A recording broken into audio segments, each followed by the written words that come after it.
नमस्कार मित्रांनो, आज आपण मकर राशींच्या व्यक्तीसाठी या महिन्यातील काही महत्त्वाच्या गोष्टी जाणून घेणार आहोत. आपल्याला विनंती आहे, चॅनल सबस्क्राईब केलं नसेल तर चॅनलला सबस्क्राईब करा. स्वामी नक्की आपल्यावरती कृपा करतील. लाईक करा. कमेंटमध्ये श्री स्वामी समर्थ लिहायला विसरू नका. हा कालावधी काहींसाठी प्रगतीचा असला तरी काही बाबतीत सावध राहणे आवश्यक आहे. ज्योतिषशास्त्र हे मार्गदर्शन करणारे शास्त्र आहे. त्यामुळे या माहितीचा उद्देश भीती निर्माण करणे नसून योग्य निर्णय घेण्यास मदत करणे हा आहे. चला तर मग जाणून घेऊया. नंबर 1. बोलताना जपून.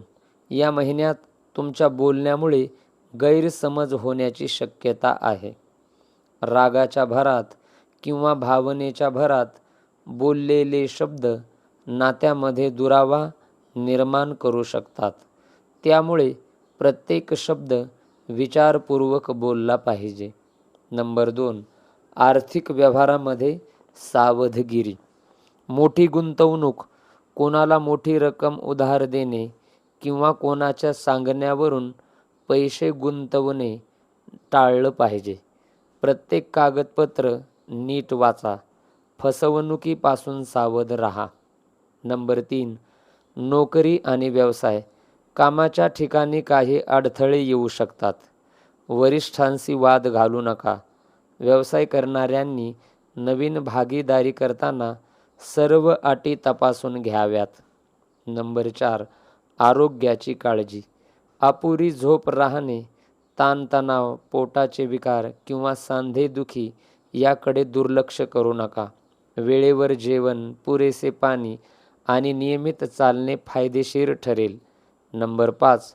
कौटुंबिक वातावरण. घरात एखाद्या छोट्या कारणावरून वाद निर्माण होऊ शकतो. शांत राहा. संयमाने संवाद साधल्यास परिस्थिती सुधारेल. नंबर 6. प्रेमसंबंध. प्रेमात असणाऱ्यांनी संशयाला स्थान देऊ नये. जोडीदाराशी मोकळेपणाने बोला. विश्वास टिकवणे महत्त्वाचे आहे. नंबर 7.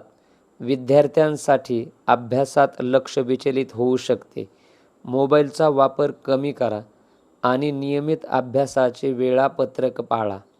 मेहनतीचे चांगले फळ आपल्याला मिळू शकते. नंबर 8. प्रवास. घाईघाईने प्रवास करू नका.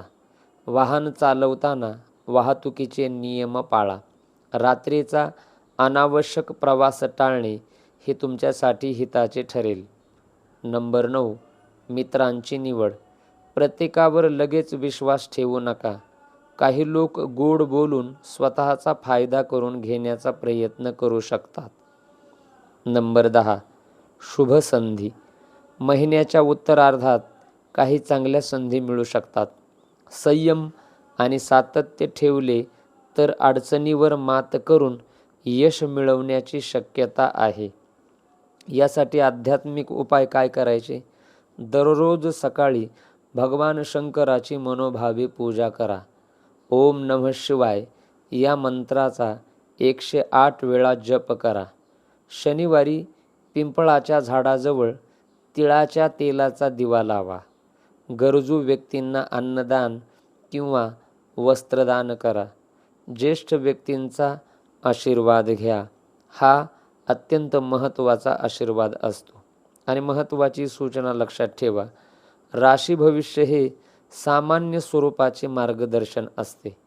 प्रत्येक व्यक्तीची जन्मपत्रिका, ग्रहस्थिती आणि दशा वेगळी असते. त्यामुळे प्रत्यक्ष आयुष्यातील निर्णय विचारपूर्वक घ्या. मकर राशीच्या मित्रांनो, या महिन्यात थोडी सावधगिरी, संयम आणि सकारात्मक विचार ठेवल्यास अनेक अडचणी सहज दूर होतील. मेहनत करत राहा, देवावर श्रद्धा ठेवा आणि योग्य वेळी योग्य निर्णय घ्या. जर हा व्हिडिओ तुम्हाला आवडला असेल तर व्हिडिओला लाईक करा, आपल्या मित्रांसोबत शेअर करा आणि अशाच आध्यात्मिक आणि ज्योतिष विषयक माहितीसाठी आपल्या चॅनलला नक्की सबस्क्राईब करा, लाईक करा, शेअर करायला विसरू नका. हर हर महादेव.